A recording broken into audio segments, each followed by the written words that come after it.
Assalamualaikum warahmatullahi wabarakatuh. Perkenalkan, nama saya Muhammad Rafiq Nur Islam.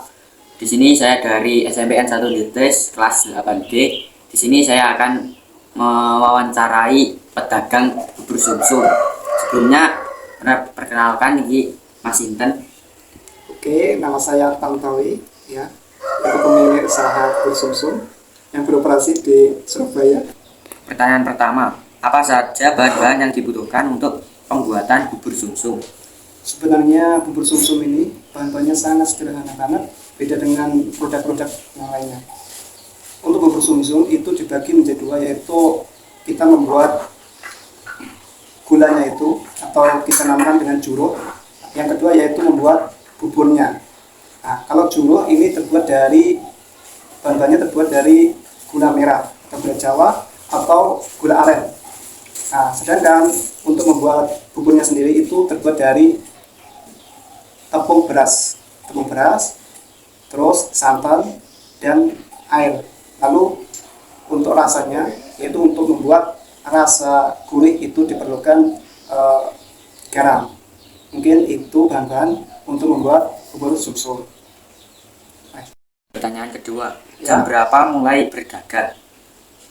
Produk bubur sumsum ini kan sebenarnya cocok untuk dinikmati pagi hari. Jadi biasanya jualan itu mulai dari jam 6 pagi dan biasanya sampai jam 9.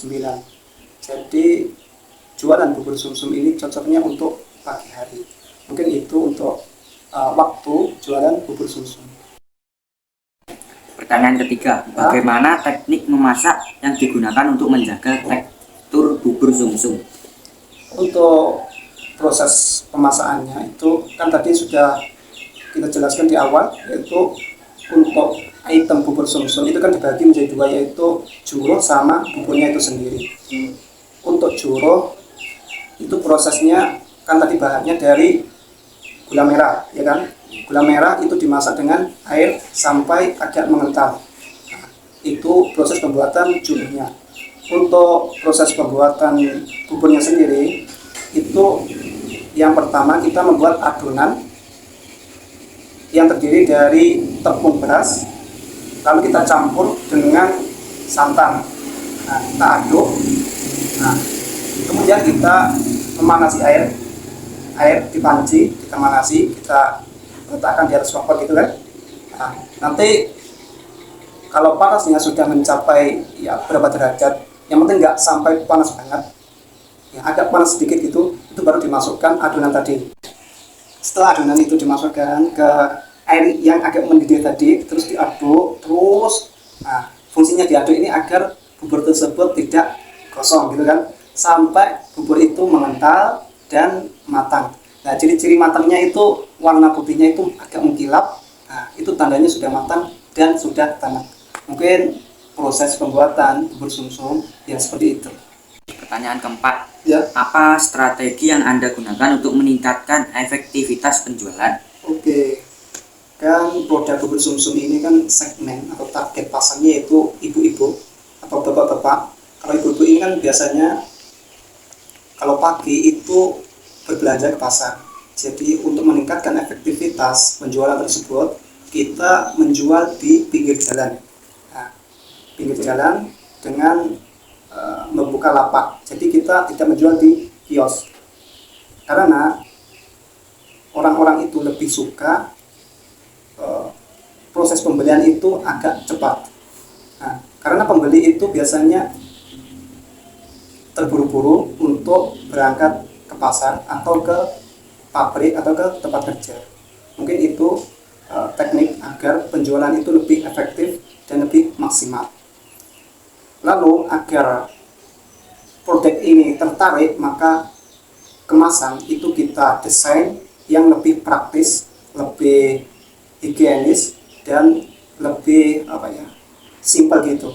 Jadi untuk produk bubur sumsum ini kita menggunakan untuk packagingnya itu menggunakan tin wall.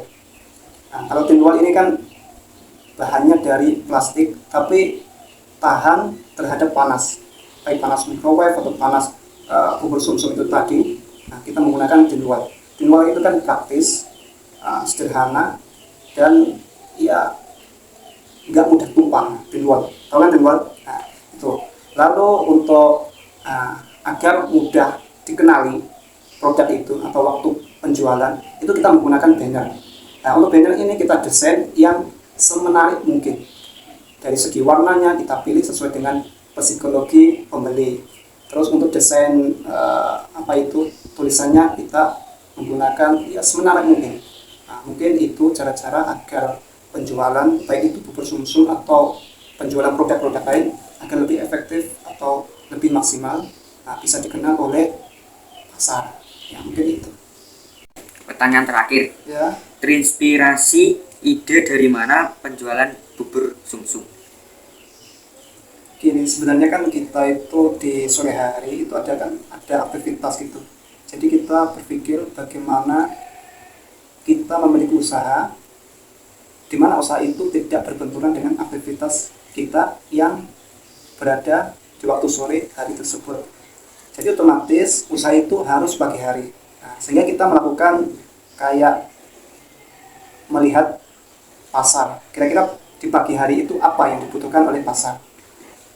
Kita lihat di jalan-jalan atau di pasar produk-produk apa yang diminati oleh pembeli. Akhirnya kita menemukan itu tadi bubur sumsum. Nah, karena bubur sumsum itu sangat cocok untuk dijual di pagi hari, di mana ibu-ibu itu biasanya kan pergi ke pasar. Nah, dan ibu-ibu itu kan target kita dalam